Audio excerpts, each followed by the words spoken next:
Salam kasih saudara-saudaraku yang berbahagia di dalam Tuhan kita Yesus Kristus. Dimanapun saudara berada, doa saya menyertai engkau melalui kasih karunia Tuhan Yesus Kristus, menyertai dan memberkati hidupmu selalu. Saudara-saudaraku yang kekasih dalam Tuhan kita Yesus Kristus, dalam menjalani hidup kita ini, biarlah firman Tuhan saja yang menuntun kehidupan kita, agar kita terus diberkati oleh Tuhan. Berkat Tuhan itu selalu mengalir dari Yesus Kristus dicurahkan kepada rumah tangga saudara-saudara sekalian. Saudaraku yang berbahagia di dalam Tuhan kita Yesus Kristus, judul renungan saya pada saat ini saya kasih judul adalah dewasa dalam kehidupan batiniah. Tentunya ketika Tuhan memanggil kita dengan satu maksud, ialah kita hidup rohani, kita hidup suci, kita hidup sesuai dengan firman Allah, dan kita mau agar kedewasaan rohani terjadi di dalam kehidupan kita, karena Tuhan rindu agar kita selalu dekat dengannya dan mau untuk dipelihara oleh Tuhan dan punya satu kepastian di dalam kehidupan kita, ialah masuk di dalam kerajaan sorga. Saudara-saudaraku yang dikasihi dalam Tuhan kita Yesus Kristus, kedewasaan rohani dalam kehidupan kita, itulah yang Tuhan mau bagi kehidupan kita.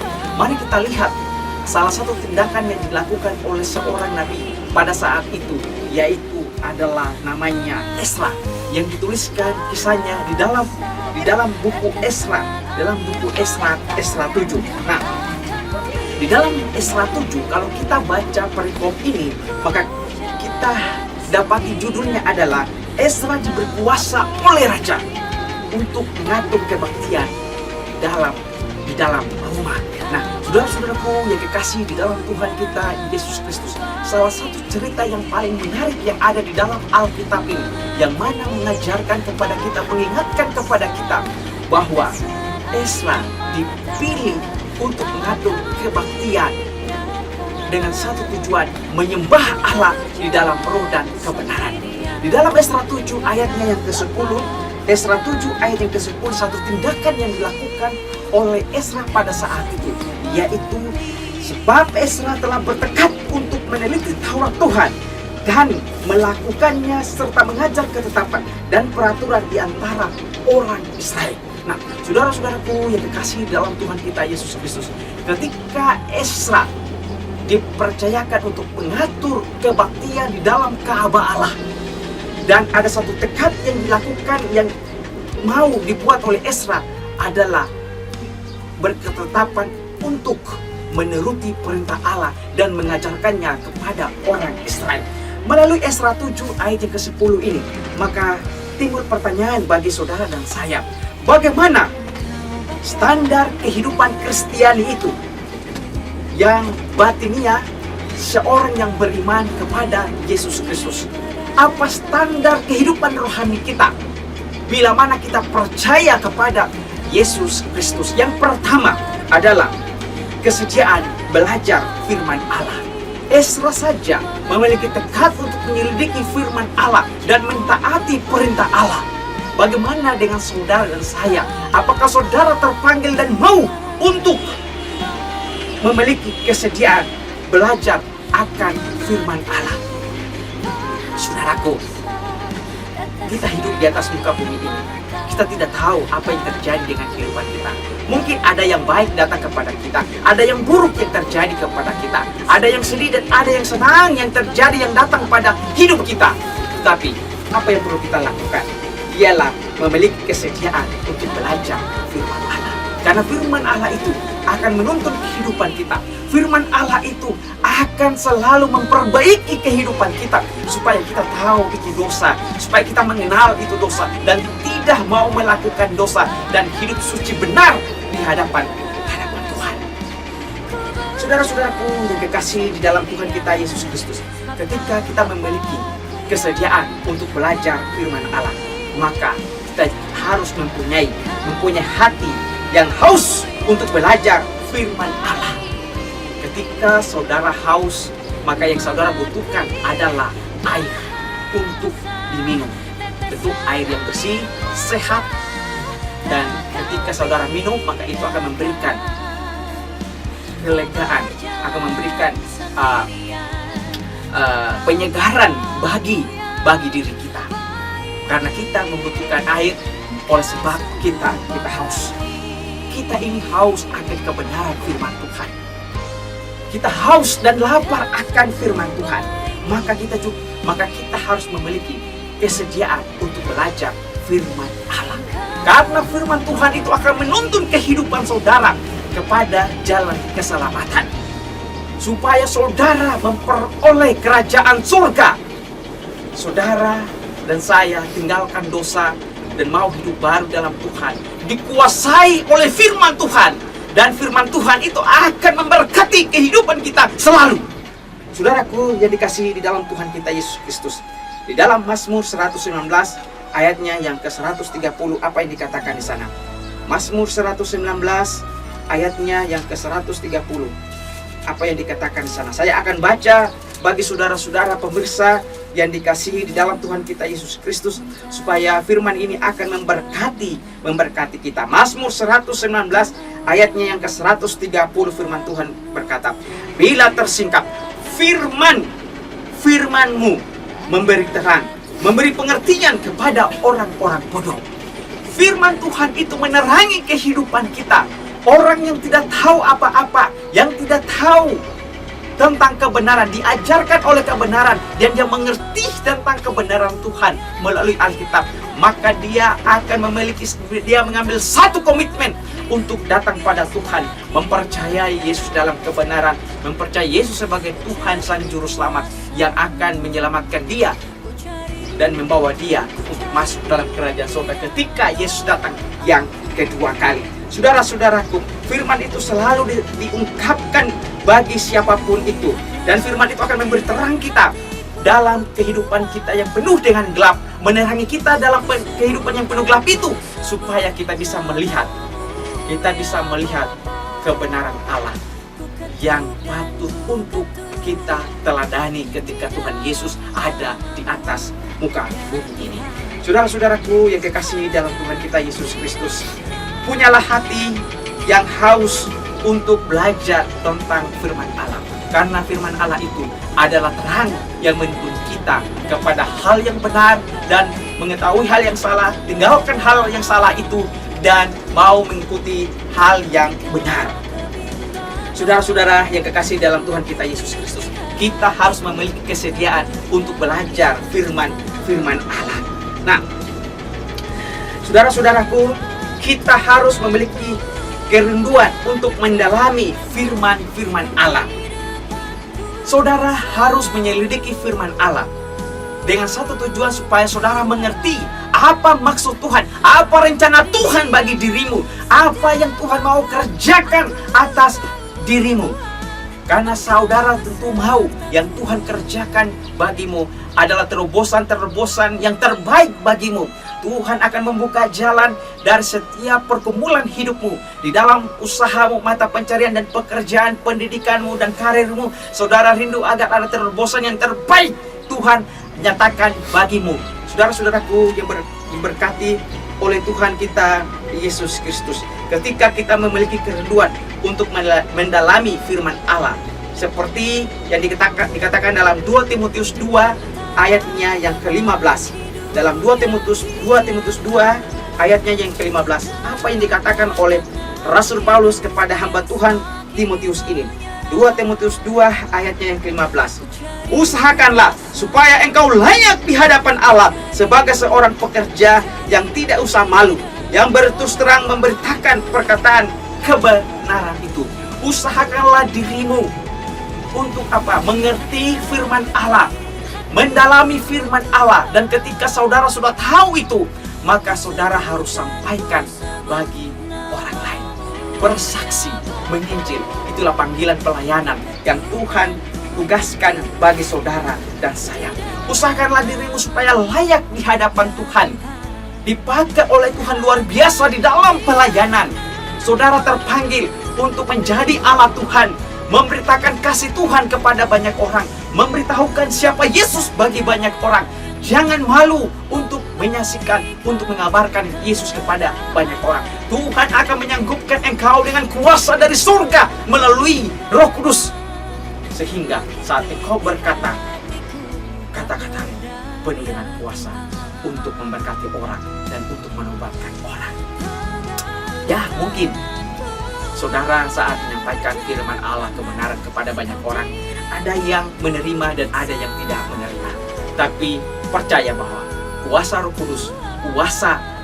Kudus itu selalu menyangkupkan orang dan menobatkan orang. Itulah tugas daripada Roh Kudus. Dan tugas saudara dan saya adalah sampaikan yang benar kepada orang sesuai dengan firman Tuhan. Nah, saudara-saudaraku yang kekasih di dalam Tuhan kita Yesus Kristus, ketika kita memiliki kesediaan untuk belajar tentang firman Allah, maka saudara juga harus memiliki ciri seorang murid Tuhan, ialah rela diajar oleh firman Allah itu sendiri. Ketika saudara baca Alkitab dari Kejadian sampai buku Wahyu, dari 66 kitab yang ada di dalam Alkitab ini, maka saudara harus punya kerelaan untuk dituntun oleh firman Allah. Biarlah firman itu menguasai hidupmu. Biarlah firman Tuhan itu yang membawa engkau kepada hal-hal yang baik, hal-hal yang benar, meninggalkan yang salah, bertobat dari dosa, dan mau hidup suci, hidup benar di hadapan Tuhan. Itulah tugas saudara sebagai seorang pengikut Tuhan.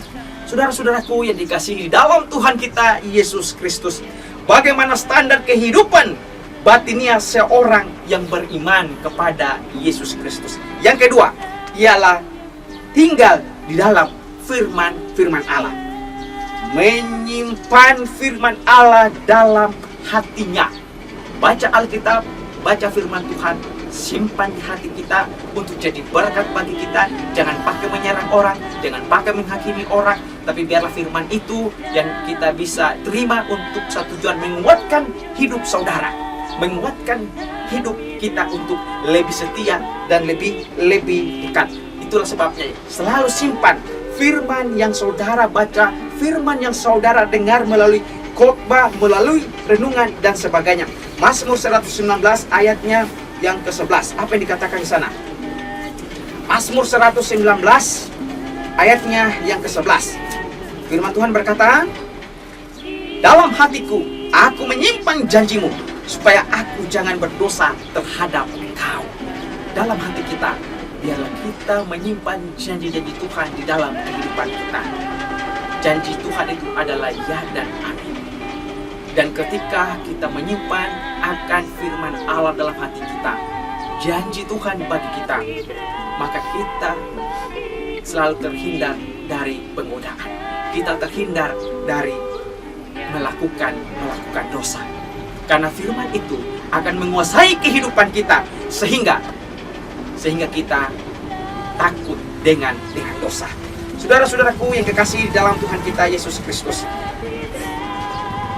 ciri daripada kehidupan Kristiani dengan cara memiliki standar kehidupan batinia sebagai orang yang beriman kepada Yesus ialah kita harus membaca firman Allah, dan biarlah firman itu meneguhkan langkah hidup kita. Ketika kita berjalan, izinkanlah firman Tuhan itu yang menuntun kehidupan kita, supaya kita selalu berjalan pada jalan yang benar, bukan pada jalan yang salah. Tuhan selalu menghadapkan kepada kita, yaitu dua jalan, lebar dan sempit. Mana yang saudara pilih? Walaupun dalam setiap kehidupan kita selalu ada dihadapkan dengan pilihan-pilihan yang kadang membuat kita susah untuk melewatinya. Tapi ketika engkau mau berjalan di jalannya Tuhan, sebagaimana Tuhan katakan, aku adalah jalan kebenaran dan hidup, dan barang siapa yang datang kepadaku, dia akan memperoleh kelegaan, kelepasan, kebahagiaan. Berjalanlah melalui jalan yang Tuhan ajarkan kepada kita. Saudara-saudaraku yang kekasih dalam Tuhan, Mazmur 119 ayat yang ke-133. Mazmur 119 ayatnya yang ke-33. Mazmur 119 ayatnya yang ke-133. Apa yang dikatakan di sana? Teguhkanlah langkahku oleh janjimu, dan janganlah segala kejahatan berkuasa atasku. Saudaraku, ada harapan dan doa dengan meminta agar Tuhan selalu meneguhkan jalan kita, setiap derap langkah kita, supaya kita tidak berdosa, tidak melakukan dosa. Karena dosa itu sangat mengerikan bagi manusia.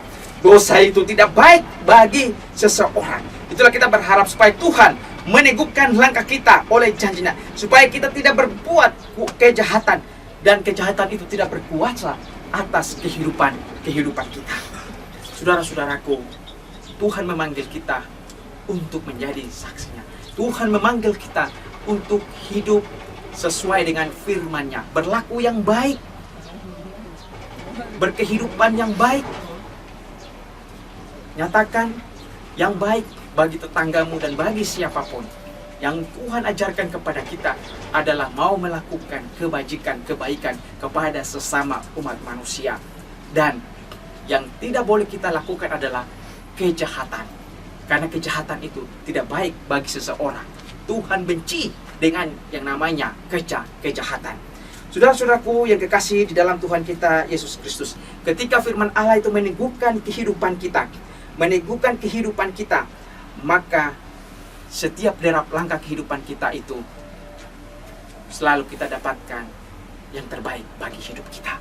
Walaupun kadangkala ada kesusahan, ada penderitaan, ada kerikil batu-batu yang sangat tajam menikam telapak kaki kita pada saat kita berjalan. Tetapi di dalam penderitaan itu, di ujung akhir penderitaan itu, ada sukacita kebahagiaan yang Tuhan Yesus berikan bagi saudara dan saya. Dia tidak melupakan engkau, Dia tidak membiarkan engkau. Dia mengingat engkau sebagai anaknya, sebagai umat pilihannya, dan Dia akan melepaskan berkat bagi saudara melalui tangannya yang dipakukan di atas tiang kayu salib. Dia sangat baik bagi kita. Saudaraku yang diberkati oleh Tuhan kita Yesus Kristus, bagaimana standar kehidupan batinia seorang yang beriman kepada Yesus Kristus? Yang ketiga, bersaksi tentang kuasa firman Allah. Kita dipanggil oleh Allah untuk menyampaikan kabar baik firman-Nya kepada banyak orang. Perintah agung mulia dalam Matius 28 ayat yang ke-19 dan 20 ialah perintah untuk mengajar Injil kepada banyak orang, dan baptislah mereka di dalam nama Yesus Kristus, Allah Bapa, Anak, dan Roh Kudus. Saudara harus bersaksi, saudara harus menginjil untuk kabar baik ini didengar oleh banyak orang. Nah, bersaksi tentang kuasa firman Allah dengan bagaimana? Siap sedia memberitakan firman. Mau atau tidak mau, tapi saudara harus melakukan pekerjaan. Ini adalah pekerjaan yang paling mulia dan kudus. Ini adalah pekerjaan yang baik ketika saudara lakukannya. Saudara bisa memberitakan Injil dengan talenta suara yang saudara miliki, lewat lagu pujian yang saudara sembahkan kepada Tuhan. Itu bisa memberkati orang. Lewat khotbah dan renungan yang saudara sampaikan, itu bisa memberkati orang. Saudara bisa bersaksi bagaimana kebaikan Tuhan terjadi dalam kehidupanmu. Itu juga bisa menguatkan orang. Dalam 2 Timotius 4 ayatnya yang kedua, apa yang dikatakan oleh firman Tuhan ini? 2 Timotius 4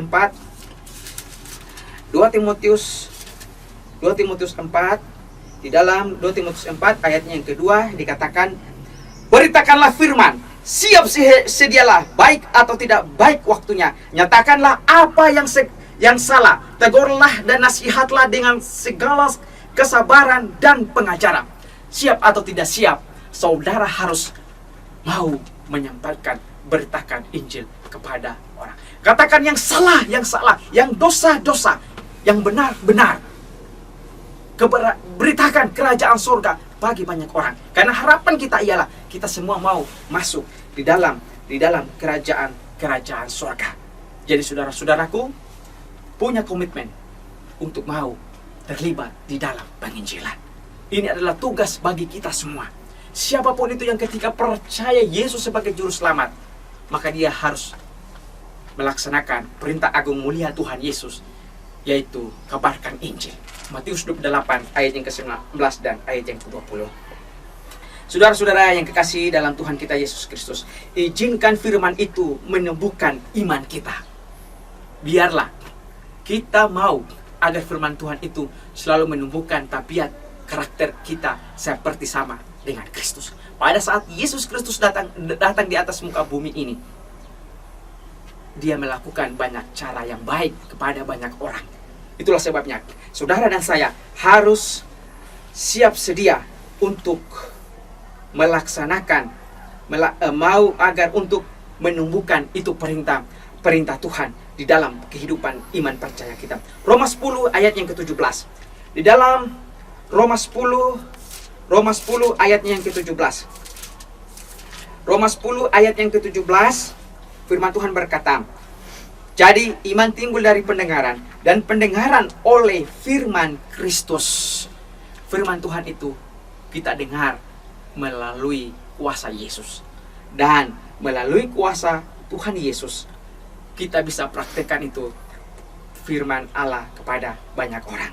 Saudara-saudara yang kekasih dalam Tuhan kita Yesus Kristus, ketika kita bersaksi tentang kuasa firman Allah, maka kita siap melaksanakan perintah Tuhan.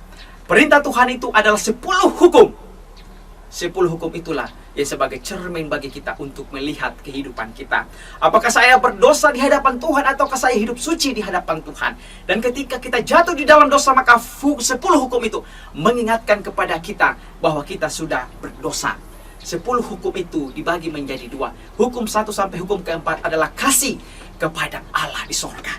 Dan 5 sampai 10 adalah kasih terhadap sesama umat manusia. Dari 10 hukum ini adalah kasih bagi saudara yang saudara harus praktikkan antara kita dengan Allah dan sesama umat manusia. Hukum itu baik bagi kita. Hukum itu selalu mengingatkan kepada kita agar kita beraktivitas dalam kehidupan kita sehari-hari sesuai dengan firman Allah. Bapak, Ibu, saudara-saudaraku yang kekasih di dalam Tuhan kita Yesus Kristus, saya menyimpulkan akan firman ini, yaitu orang yang hidup di dalam firman Allah akan mengalami pimpinan Allah sepanjang hidupnya. Orang yang mengalami firman Allah, hidupnya selalu dipimpin oleh Allah. Izinkan firman Allah selalu menuntun kehidupan kita. Izinkanlah agar firman Allah ini selalu menguatkan kita. Biarlah saudara diberkati lewat firman ini. Biarlah saudara terus bertumbuh di dalam iman saudara. Ada banyak berkat yang Tuhan berikan bagi saudara. Doa saya, Tuhan Yesus menyembuhkan engkau yang sakit. Tuhan Yesus memberkati engkau dalam pekerjaan. Tuhan Yesus menolong engkau dalam setiap kesusahan. Pendidikan dan perkuliahan yang saudara alami, yang sementara saudara jalankan, Tuhan akan selalu memberkati. Cita-cita daripada engkau Tuhan nyatakan. Dalam mencari pasangan hidup, Tuhan siapkan yang terbaik bagimu. Jadilah umat Tuhan, orang Kristen yang taat setia kepada Tuhan. Saya bawa di dalam nama kuasa Tuhan Yesus, saya serahkan firman ini. Haleluya. Amin.